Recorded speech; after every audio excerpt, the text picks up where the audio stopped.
In today's video, I'm going to share with you some tips and tricks that I have learned over the years that might help you improve your portrait photography. I'm going to be shooting with the Canon R5 and the 70-200 2.8 lens, my go-to lens for portraits.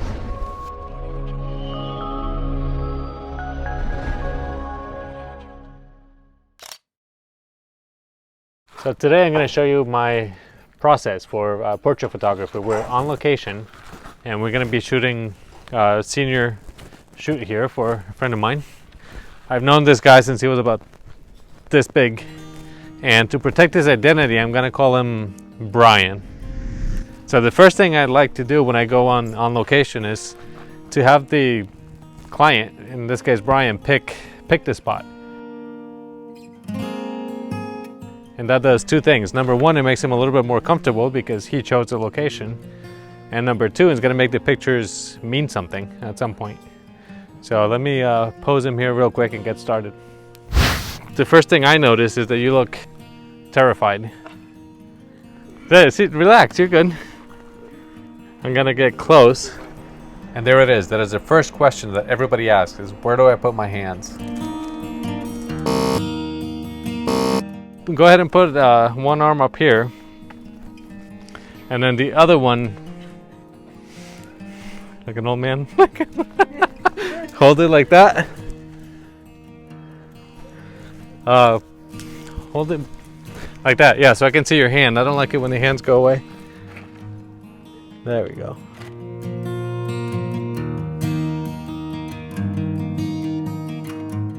Go ahead and sit up there.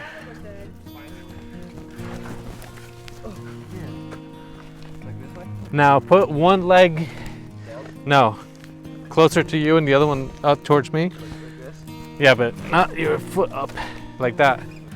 And now your arms, like that. Yeah, that's good. There you go. Okay, now don't smile.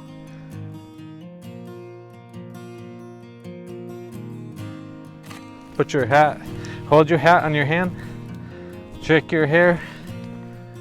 There you go. Ran your hand through your hair, like you just did. Yeah.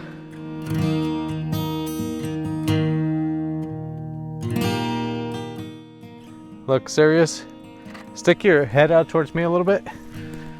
Like that. There you go. Now you look more relaxed.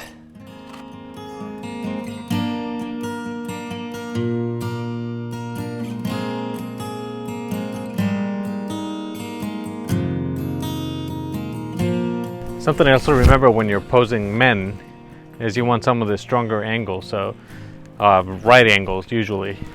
And in this case I got Brian against the wall and asked him to cross his arms because we're going to try to get a little bit more of that strength, that stronger masculine side. There we go. Now serious. That shoulder, bring it out towards me. That's there we go. Yeah, that one. Yeah.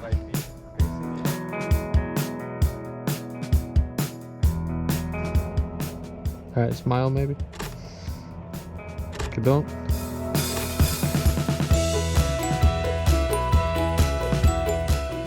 And I'll show you here soon too the difference when what those angles do to when you're posing somebody. So for this shot, I brought Catherine because I want to show the difference how you pose men and women. So I'm gonna have Brian and Catherine right next to each other. All right, lean like really close.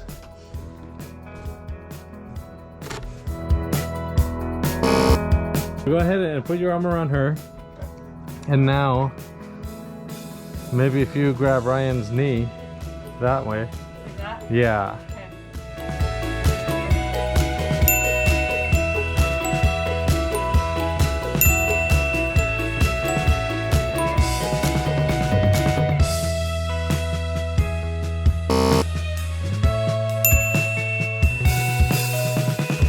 And one thing I forgot to, damn, let's just hold it. And one thing I forgot to mention is to be very careful with the corners and what's behind the person's head. And I've made mistakes before and I've learned from them, but I'm gonna show you what it looks like here with Brian with this tree. it looks like it's growing out of your head, and that's what I don't want. So I'll take a quick picture.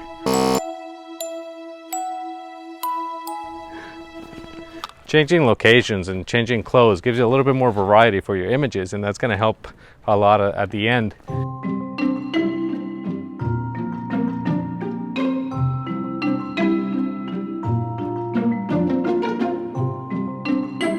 And there's a couple more tips I wanted to share. So the next one is in composition. I always try to keep the eyes on the upper third of the image.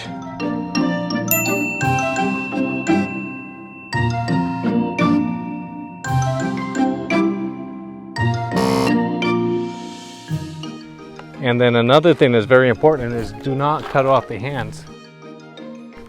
When you take a picture, don't cut the fingers or the hands. There's a few places where you can really crop the image, and you know, just don't cut off the hands.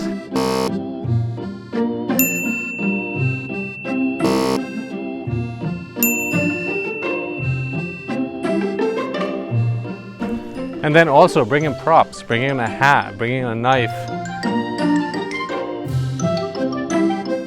Anything that you can interact with, it's also going to add a little bit more to the image. I like how big the tree is. The branches coming out of his head right now look awesome. Just different things that make the picture,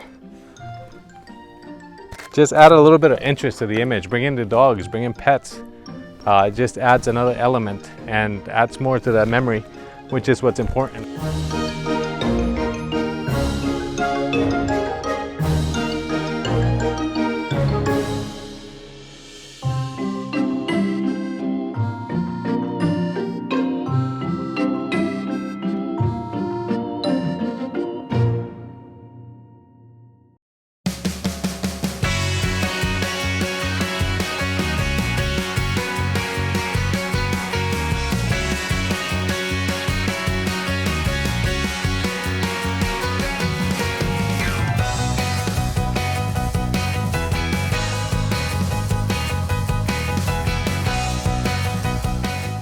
When it comes to editing pictures, a lot of people like to over-process the image.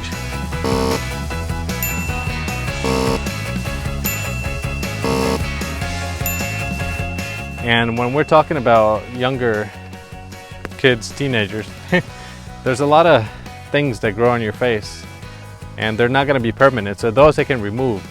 But if he's got like a beauty mark or a scar or something that's permanent, that's part of him now, and that I won't remove. But little blemishes and imperfections, those things go away. It probably wasn't there this morning and it's there now. So little things like that are okay to remove in my eyes. But something that's permanent, something that's him, that's staying there. All right, dude, I think we're done. Don't forget to like, share, subscribe. See you next week.